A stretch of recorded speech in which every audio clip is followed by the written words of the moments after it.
In the last year, Kemono Friends had established itself as a titan of Japanese media. Had it gone on like this, or if it had ended here, Kemono Friends could very well have gone down as one of the biggest success stories of all time. But it didn't.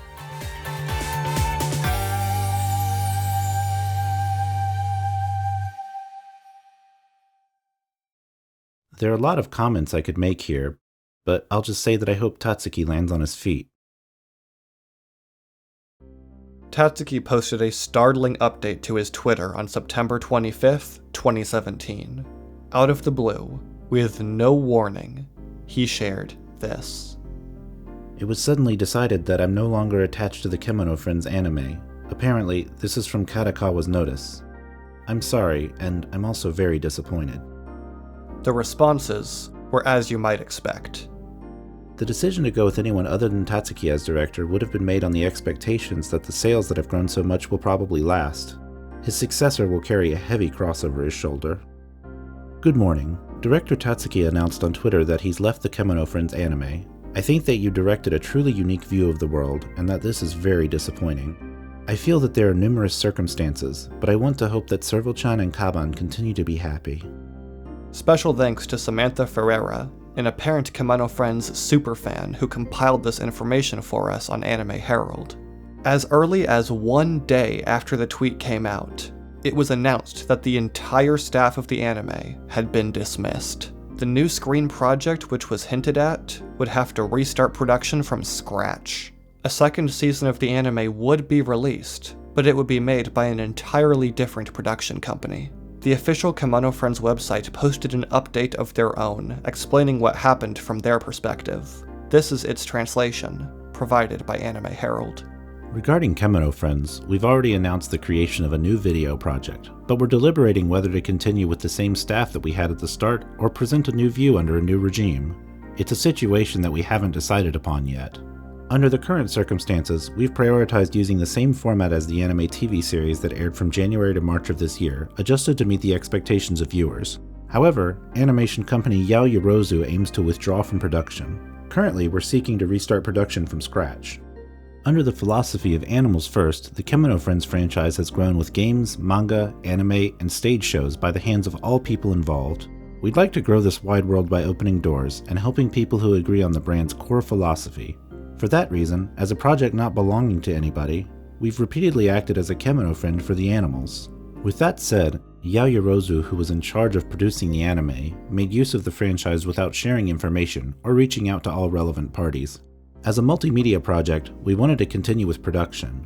We were allowed to make a proposal to normalize communications and information that we wanted to share in advance. They couldn't accept the condition, so they declined.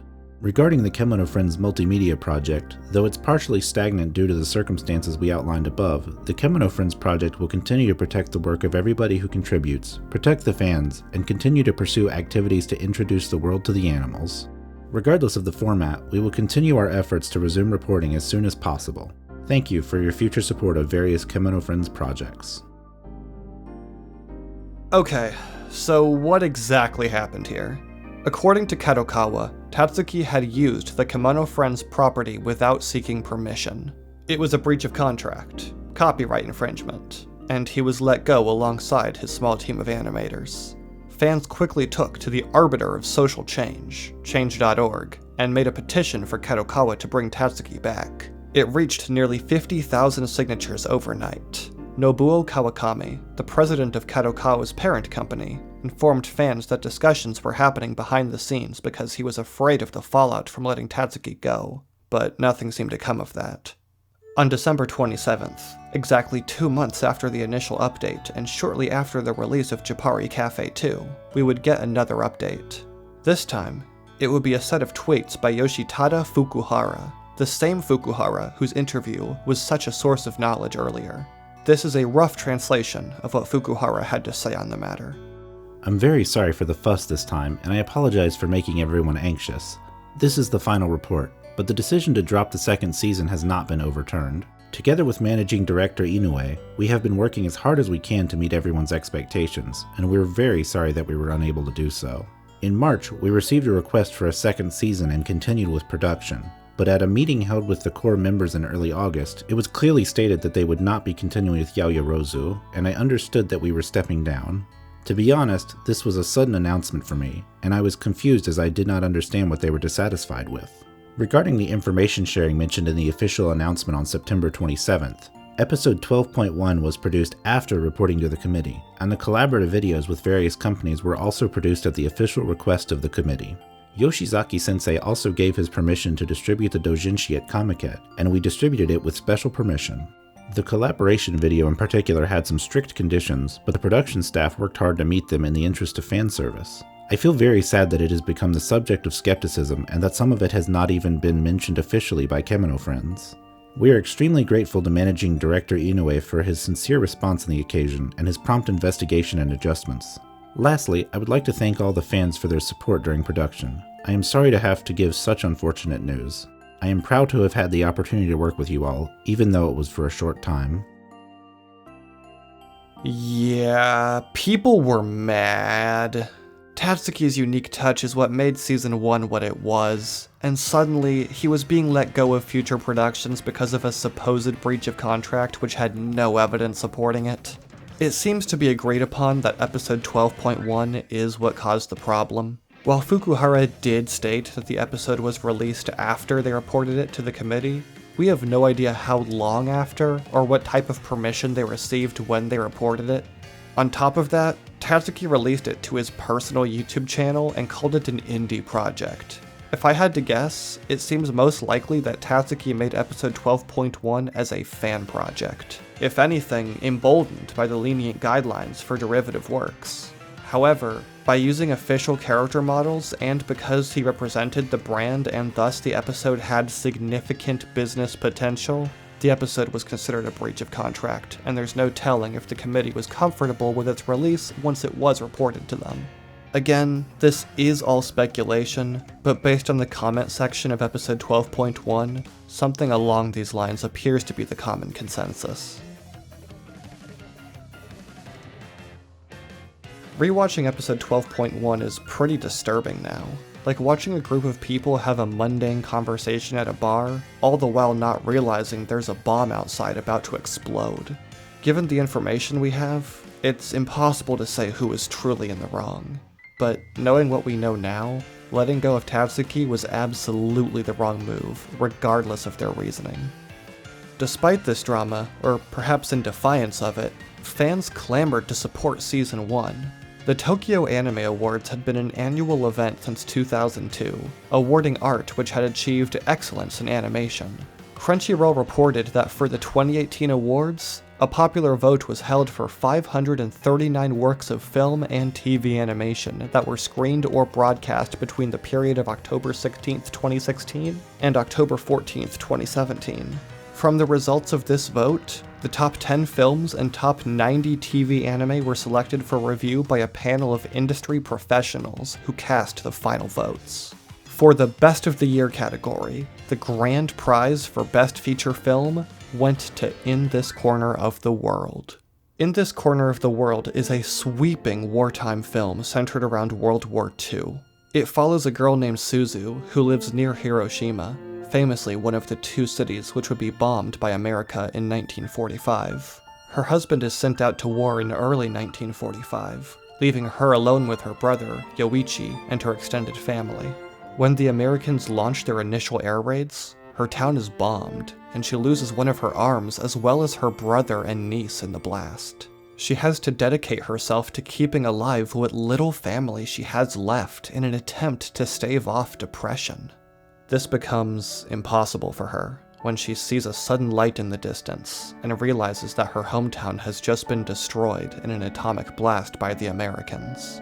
Members of her family fall sick to radiation poisoning, and with the occupation of United States soldiers on the horizon, she has to accept that her old life is gone forever. It is gorgeously animated and has designs by Hidenori Matsubara, the animation director for the Evangelion films, not to mention the score. This is a beautiful movie with its wartime drama themes and its cultural significance. as well as it being a celebration of the past while also being conscious of how things have changed in the modern day. It's really no wonder why this brilliant film would win the grand prize for Best Feature at the Tokyo Anime Awards. And then the grand prize for Best TV Series was announced.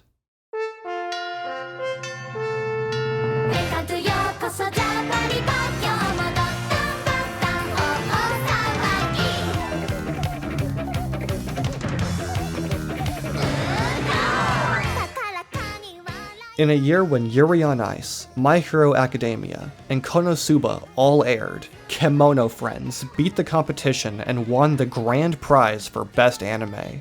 Yet, Tatsuki's team remained dismissed despite the fact that they had produced the highest honored anime that fans and professionals had seen all year. Around the same time, Bushiroad's anime tie-in game Kemono Friends Pavilion had just been released. By the time it hit the App Store on January 26, 2018, the game had gone up from 50,000 pre-registered players to more than 200,000. The game is interesting because it isn't.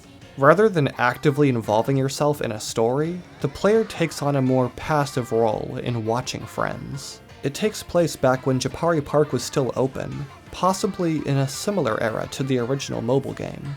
The app is a gacha game, which isn't surprising when you consider that this is a collect-em-all series. Every 3 minutes, you're given a Japari bun, and you use them to attract friends to the pavilion. When a friend joins, you're rewarded with coins and materials used to buy and build playthings, and also travel to new areas with unique friends. You need to place these playthings around the pavilion to keep the friends entertained, so they'll stay.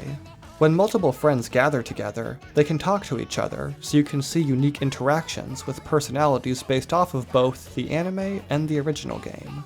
The gameplay loop consists of getting Japari buns by waiting or by watching ads, using the buns to attract friends, using materials to keep the friends interested, and reading their dialogue as a reward. I can personally say that this has no value to me, especially since I can read the character dialogue online if I want to. But I can also see why many people would enjoy this. The art style is simple but adorable, and the gameplay loop is simple enough to keep casual fans hooked. It seems to be a low investment game, which you can pick up, play for a couple of minutes, and then forget about until your next 5-minute break at work. This is a far better mobile game than the original 2015 one. That game would have benefited greatly from being released on console and given the production value it needed to tell its story. This app, on the other hand, is non-committal, yet likely addictive, and it benefits from its small-scale approach. While it isn't what I would have wanted to see from an anime tie-in, there's really nothing wrong with it. The game's servers were up until June 30th, 2021, making it one of the longest-lasting video games in the Kemono Friends franchise. When the Pavilion servers went offline, there were many people in the Kemono Friends Reddit and Discord who mourned it. The Kemono Friends train wasn't slowing down yet. If anything, the pace of releases was only ramping up since the news of Tatsuki's dismissal. 5 days after Pavilion was released, a new game in the franchise was teased. Then, during a livestream on February 2nd dubbed the Kemono Friends Game Gallery, the game was given a late February release date, and its gameplay was revealed for the first time.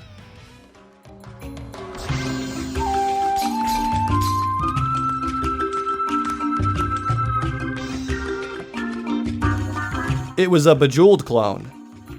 On February 22nd, 2018, Kemono Friends Puzzle Goko came out and became the first game in the series to be released and translated worldwide. I guess there wasn't very much to translate. But who even cares? That same day, Peppapu, not Kemono Friends, Peppapu, announced the debut of their first album. Did you know that April 25th is considered World Penguin Day? Because it is, and it was going to be celebrated by the release of Peppapu in the Sky, a 12-song album which saw the penguins be treated as real-world idols for the first time.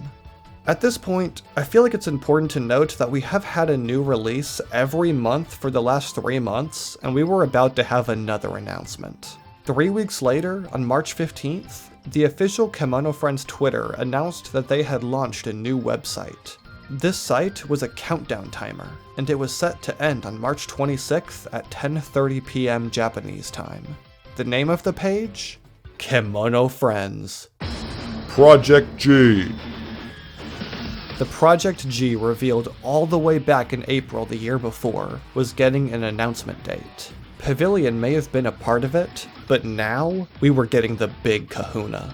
This was meant to relaunch the gaming side of the franchise based on the success of the anime, and now it was only 11 days away from being officially shown off for the first time ever. The countdown timer ticked on until finally, Project G was unveiled to the world.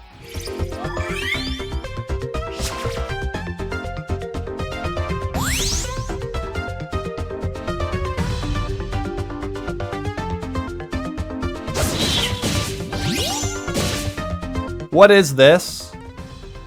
It was called Kemono Friends Festival, and it was described as a free-to-play adventure role-playing game. The friends would go looking for legendary tomes. There were even pre-registration bonuses. If 100,000 people pre-registered, players would unlock a special Shiza Serval hybrid character, and lower tiers would result in players receiving increasingly higher amounts of gold to buy things with in-game.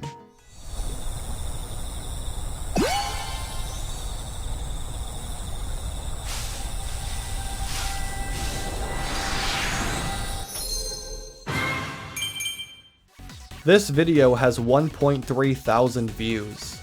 If I had to speculate, Kadokawa might have taken their success for granted by this point. 2017 had been nothing but success after success for Kemono Friends, and for good reason. Nearly everything related to it was excellent. But not anymore.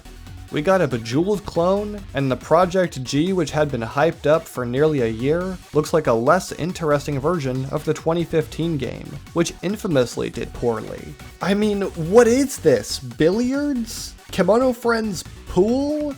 At this point, they might as well just release a Picross game or something, since they're so lazy. Oh, really, man? I may be getting ahead of myself. This game wouldn't be revealed until September, but come on!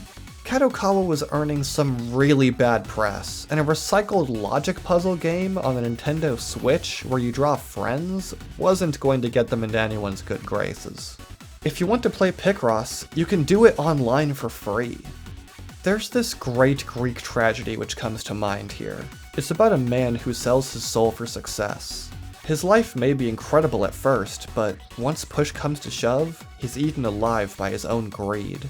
It's very similar to the classic story of Faust, and there's a few lines from the ending which seem really relevant here.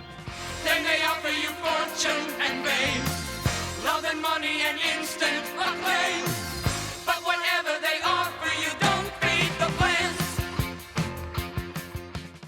Just like Seymour fed his talking plant blood in exchange for fortune and fame until it eventually ate him alive in Little Shop of Horrors, Kadokawa wrung out every drop of success it could from Kemono Friends. And now that they used up the fans' goodwill, the fans were about to eat them alive. The short-term success of exciting people with Project G turned into immense disappointment when it was announced. Their puzzle game? Both of them? Were released to board size, and they fired their own Golden Goose Tatsuki. Fans who absolutely fell in love with these characters were becoming enraged by the choices Kadokawa made, and Kadokawa itself was quickly becoming a hated company, the villains in the story of Kemono Friends. The myth started to pervade many fan circles that Kadokawa was evil and running their franchise into the ground, while the heroic Tatsuki was trying to lift it up. There's a kernel of truth to that, but it isn't so simple. Kadokawa scouted the artists who made Kemono Friends great. Yoshizaki found success through them with Sergeant Keroro in the 90s, and it was Kadokawa's Kantai collection, which began the whole craze which Kemono Friends piggybacked off of in the first place. Kaji Hitoshi, Kadokawa's editor did so much to advertise the series, and he made those incredible guidebooks. Those fun music CDs were produced under Kadokawa and Victor Entertainment, and the incredibly lenient derivative works guidelines were willingly established by Kadokawa. And then they ran their series into the ground with low-quality releases. Kadokawa isn't the devil, but they also aren't the source of everything good either.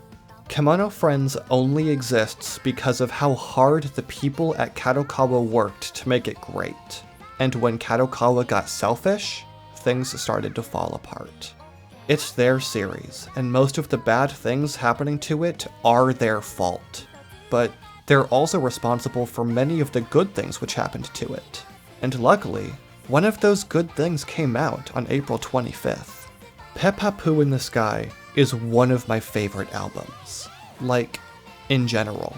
This does not feel like an anime tie-in, which is good since it technically isn't one. This is Peppa's debut album, and it's 100% them. 7 of the 12 songs are brand new and incredibly catchy.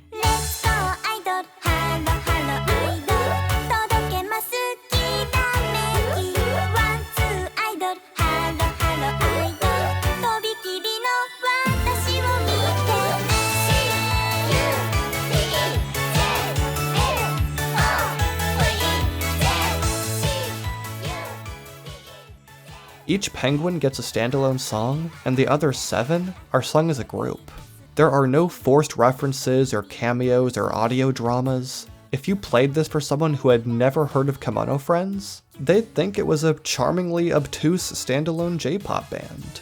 I have listened to this album countless times on road trips, and it doesn't get old. However, if I have to give it one gripe, it would unfortunately be Hululu's song.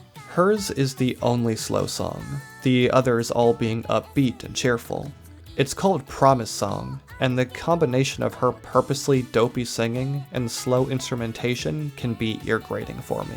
I'd call this a solid 11 out of 12 album, because 11 of the songs are some of my all-time favorites, and one of them is actually unlistenable.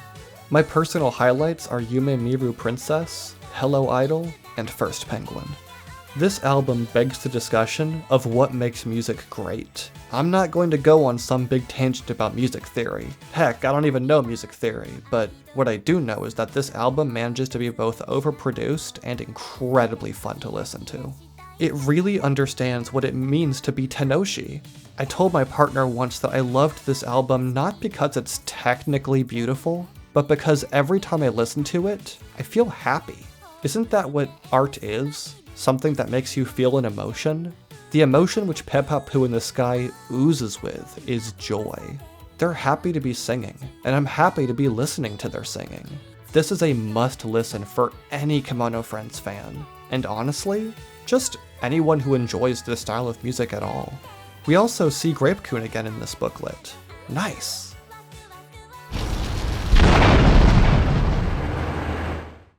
On August 10th, 2018, the first episode of Kemono Friends, Yokoso Japari Park, would be released, and yes, this is the 3rd time they used that name.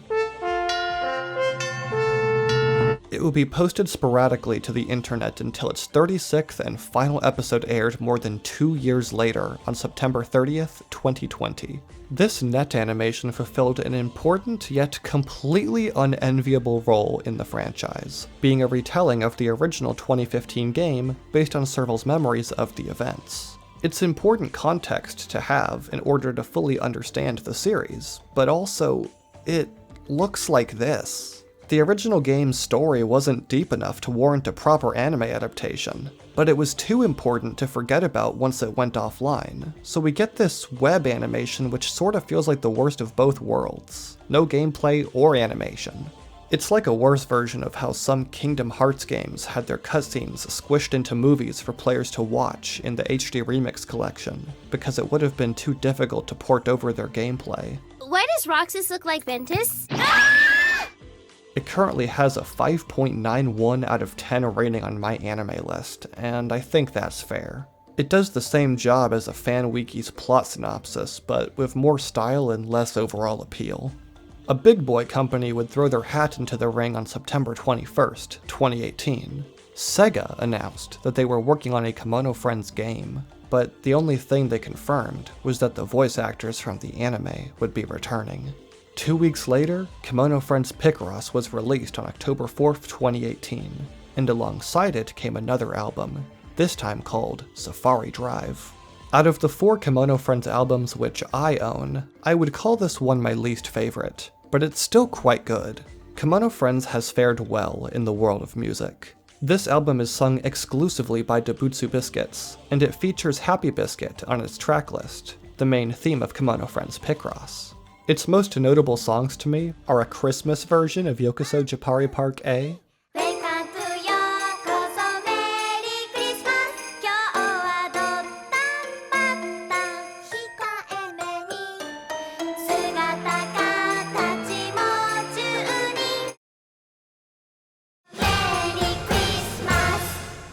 a cover of Boku no Friend, or My Friend, a song which surprisingly hasn't been on any Kemono Friend character albums yet,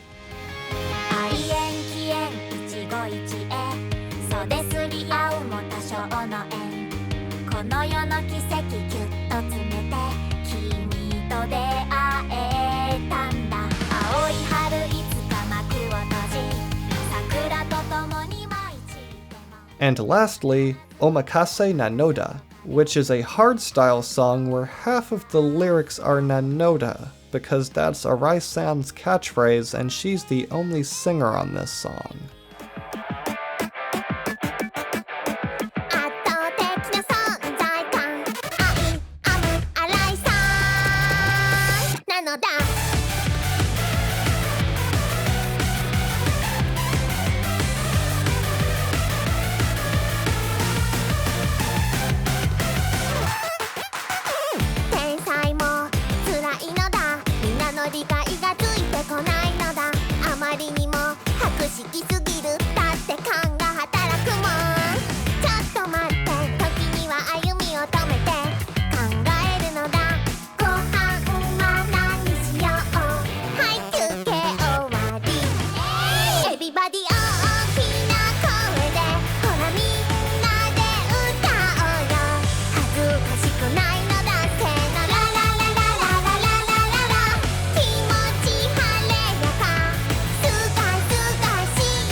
Who even wrote this? Jesus! While I'm here, this booklet art is really pretty. The sparkliness of it all makes it feel so dreamlike, and it's surprising how much emotion they can get out of these paper cutouts. Although, I suppose Kemono Friends is used to finding success with its paper cutouts. The main cover is also absolutely gorgeous. I would hang this on my wall if I had a bigger print of it. It captures the feeling of being out with your friends at night to a T, and it always brings back good memories. Memories is a word you should hang on to, because Kemono Friends was about to change forever. On October 29th, 2018, Kemono Friends Season 2 was announced. Everything changes with Kemono Friends Season 2. Chapter 5: The Fall of Kemono Friends.